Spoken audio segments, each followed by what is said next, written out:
Hi everyone, welcome back to another tutorial from Apps Academy. In this video, I'm going to show you how to sign in to Audible application. To sign in to Audible, first of all, download and open up the Audible app on your device and then click on the Continue button.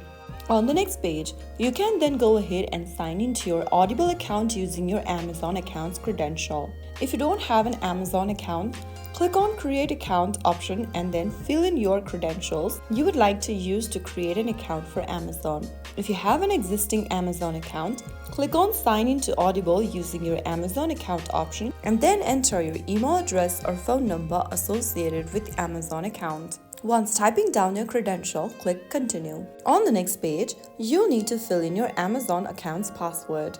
If you don't remember your password, click the Forgot Password link and follow through the instructions. If you do, type it down correctly in the text box and click Continue. On the next page, you'll need to verify your phone number. You'll receive a verification code sent to you via SMS, so once you receive it, type it down and click on Submit Code. Soon after you do that, you will be able to log into your Audible account. So that's how you easily sign into Audible application using your mobile device. If you found the video helpful, don't forget to like, share and subscribe to our channel. I will be back again in the next episode. Thank you for watching.